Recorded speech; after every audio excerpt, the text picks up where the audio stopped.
Okay, we're going to get going. This is Tiffany Wheatley. She is with Morning Glory Farms. Let's put your hands together. Disclaimer, I don't do public speaking at all. Funny story, yesterday, my niece, she works with me, and because I'm a small business, I can only afford her a couple days a week, so we kick tail when we work. So we put up 60 pounds of cheddar habanero mango brats yesterday morning, and I thought, okay, well, we're gonna do a late lunch because I wanna miss the lunch crowd because I don't want anybody to see me because my hair will probably have pork in it. So we go to Boonville, and Katie Shannon, who's from the Saline County area, she's there, and I'm like, oh, great. I look like crap. So anyway, she walks up to me, she's like, hey, Tiffany, what are you doing tomorrow? And I said, I've got a meeting in Columbia tomorrow. And she's like, yeah, but do you want to present your business tomorrow? And I said, no, I really have a meeting tomorrow. And she said, well, where's your meeting? And I said, it's in Columbia, and it's this new group that I kind of want to get to be a part of, and it's called 1 Million Cups. And she said, oh, really? Okay, well, you're presenting tomorrow in Sedalia for 1 Million Cups. And so this is really impromptu. This is an old PowerPoint, totally different presentation than what you just saw. I'm just going to go over my business and some pain points, and please ask questions. I do much better with question and answer than presenting. So this is my husband and I. This is how I identify myself. And my husband is a 5th generation farmer. We're big in ag. That's pretty much all that I know. But also with the medical background, I know that the two sects have to collide. And it's not being talked about. We think agriculture is one thing. We think food, on the other hand, is another thing. But yet it's all the same too. Yes and no. So I'll get there. I am the founder of Morning Glory Farms. So why be a nurse and why run a farm? Because nursing makes a lot better money, but it's a lot more stressful. But here's my why. So these are my children. Sam, he's the big one. He used to not be big, but he's my baby. So I became a nurse later in life. And in 2007, I graduated. My kids were on the ground at that point. But Sam kind of was puny, had a lot of colds, a lot of anxiety. So I'm huge in mental health. And knowing gut health goes right along with mental health. So the pediatricians kept wanting to prescribe medication. Let's do antibiotics, let's do this, let's do that. And it just didn't make sense. So we grow our own food. I'm a nurse, I've got this background, like, what's going on here? There's a disconnect between the two. I've got to figure this out for my kids. So I fired the pediatrician, found a holistic MD, and we started doing some allergy testing. Long story short, I could talk about this for hours. But he had some sensitivities to gluten and dairy. And I'm like, my goodness, we raised this stuff. Like, what is going on? So we eliminated things. We changed our diet. But that's when Morning Glory Farms came about. I took over our cattle herd. I quit my full-time nursing job to devote back to the farm, to be with my son, to be more with the family, kind of get back to my roots, and started changing the way we actually raised our beef. And that, we started seeing major improvements at that point. So I research. I'm a huge researcher. That's why I don't public speak, because I'll be behind the scenes a lot better than I am in front of them. But what we did is we removed antibiotics. We can give antibiotics if we've got a sick animal, but routinely we don't give them. We don't add hormones anymore. We used to inject our cattle with hormones to make them grow. Come to find out, it only gives you about a 50-pound gain. Regenerative practices, that's the big, everyone's coining that term right now. We've been doing that for years. And if you're not familiar, please ask me questions about that. And bone broth. I started doing research on old remedies for the gut. And bone broth was a huge, it has a lot of health advantages. So I started making it with my own cattle, saw improvements with him, saw improvements with all of us. And I'm still working as a nurse. So I had 2 jobs. I quit my full-time, still working a part-time job. And luckily with this job, I could see my patients, without disclosing what I did, they came to me every couple of weeks for a treatment or weekly. So they started catching on to what I'm doing, and I'm talking about this, and I'm excited. My kid's getting better. So they start buying into it, and they want to start buying product from me. And I'm like, okay, well, why am I not making this a business? Like, I need to make this a business. So I, for my own LLC at that point, but one of my patients actually worked for the Department of Ag. And she said, Tiffany, we've got this farm to table grant. You've got to apply for it. I'm a nurse. I don't write grants. So I said, okay, that's fine. I'll give it a shot. What do I have to lose? I hired a school teacher. She did my grammar and my editing for me, and I met before the board, the state ag board, and I got the grant. Part of the grant was, it was for bone broth, so I could expand my bone broth production, but I had to get it into institutions like schools and hospitals, and that's about the time COVID hit. So completely blindsided me. I had to do a complete pivot, but I don't give up too easily. So I decided to do a pivot. This is not in my wheelhouse, but it is now. We opened up an on-site meat processing plant where I pull in all local products and I start processing to do further like value-added products. Because I am a nurse, I'm very familiar with state, and so I am state inspected. I follow the rules and I keep my facility clean, so they are really, really easy to deal with, but it's a lot of paperwork. And the advantage to be a state inspected facility would be I can sell my product wholesale for retail sales. And with COVID going on, I didn't find that was much of an advantage. So I'm still working as a part-time nurse, trying to make all of these products and just pivoting from not wanting to waste my grant money. So that's what we still do. We still do this. I knew the next step was to open a farm store. I can sell my products out my front door without any major governance over me. I still have to deal with the health department, which they're fine to deal with. But I opened that up in 2022. We just celebrated a year, and it's fantastic because I don't feel like I've got my hands tied with that at all. But here's the problem. Still working as a nurse. I can't afford to hire somebody, and I still have to make all the products for it. So this is what we do offer at the store, and I didn't add on there. Now I make biltong, and if you're familiar with biltong, please talk to me about that later on. But my full, this is my full lineup. Everything is locally sourced, and so that's what I really hang my hat on too, keeping everything local, keeping our money in our local region. And learning to make this stuff, it's a riot. And then my niece, her mom helps me sometimes too. She's a social worker, so a nurse and a social worker learning to make broths, it's a riot. Come join us anytime. So here's a couple of pictures of my store. We are only open on Fridays and Saturdays because I don't have time to do it all. And that's the hopes that we can kind of expand the hours once I can afford to hire somebody. But I have a very wonderful customer base, and we have been able to expand to add in more local products here recently. So here's my next pivot.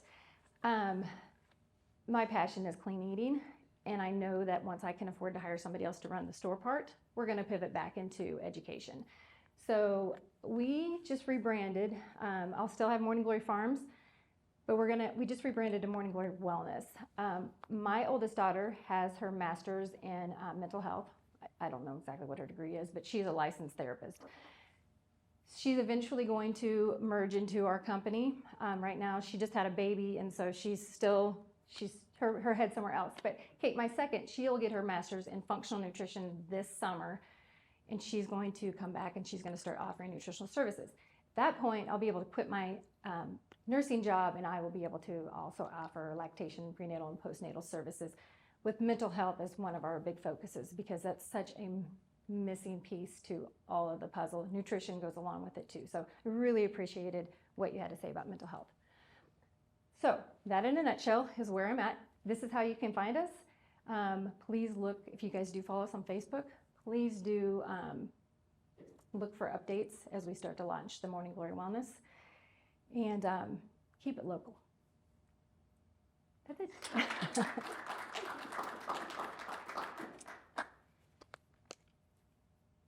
Where is your store located? That would have been great to put in there, wouldn't it?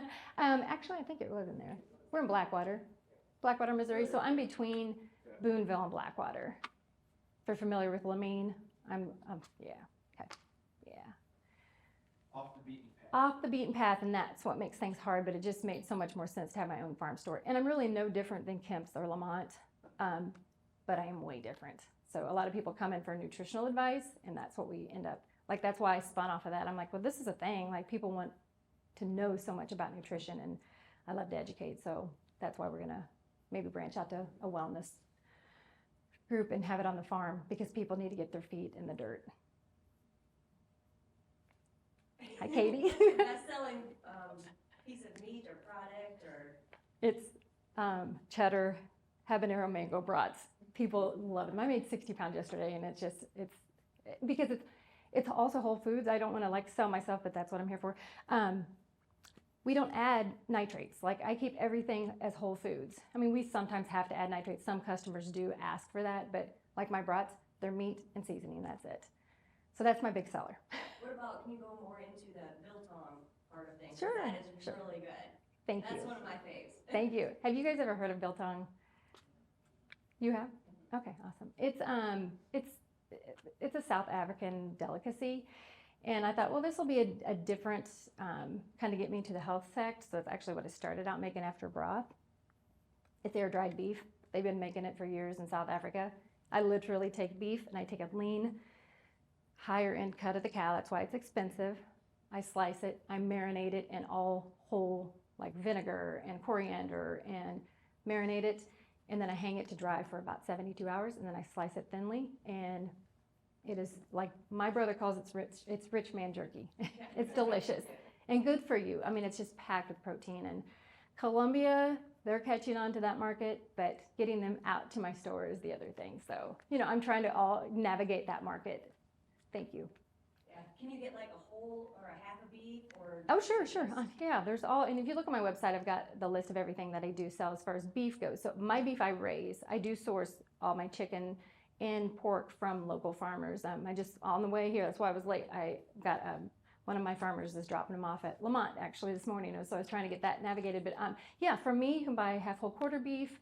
From them also, I try to bridge that gap and do some, not necessarily marketing for them, but facilitate for other farmers. Because I think it's very important to keep everything as local as possible. Yeah.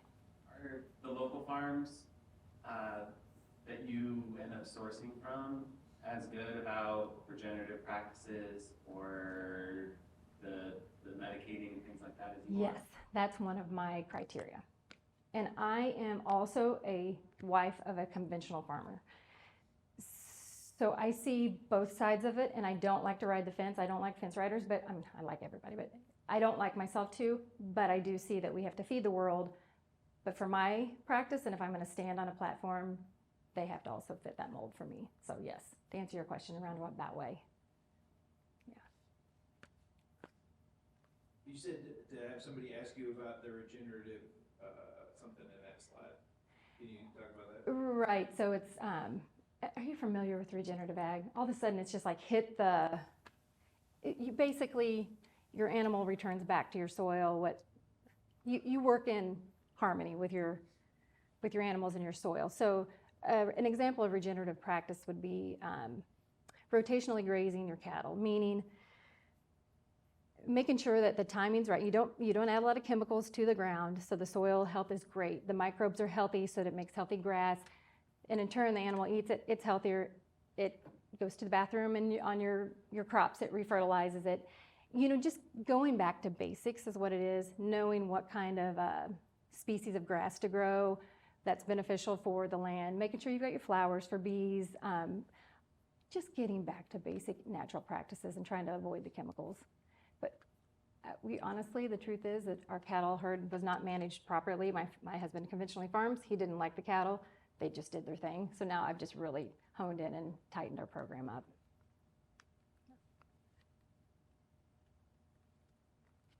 Can you just summarize your biggest pain points like you said at the beginning? COVID has obviously been everybody's biggest pain point. I'm not a quitter, and I don't like to be told no. So I'm gonna pivot to make it work. So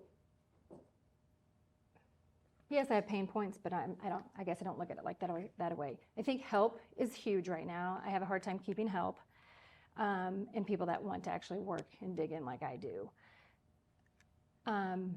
Getting people to support local is a big pain point though. I think that with the economy the way that it is right now, it's really tough for people to understand that if you keep the money here and keep it local, preventative health and preventative things are gonna pay off in the long run. So that's probably my biggest pain point right now.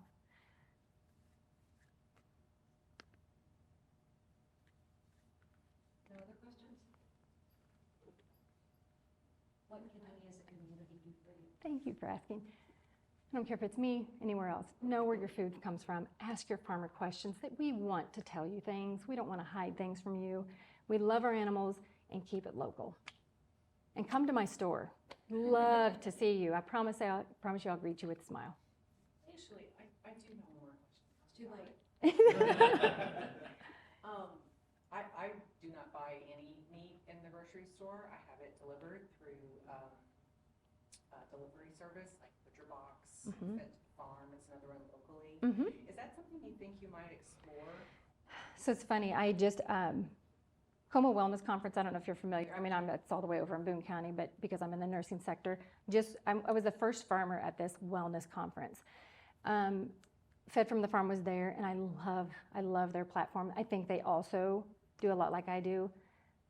But I think for me, it's more in the nutritional services is what I need to do. I need to focus on that. They've got that pretty well handled. And we don't need to compete for services. We all need to just support each other. So I love that. But like Butcher Box, the frustrating thing with that is, do you really know where your meat's coming from?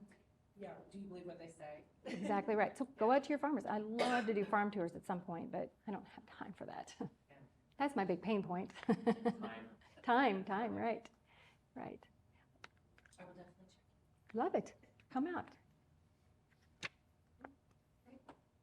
Thank you.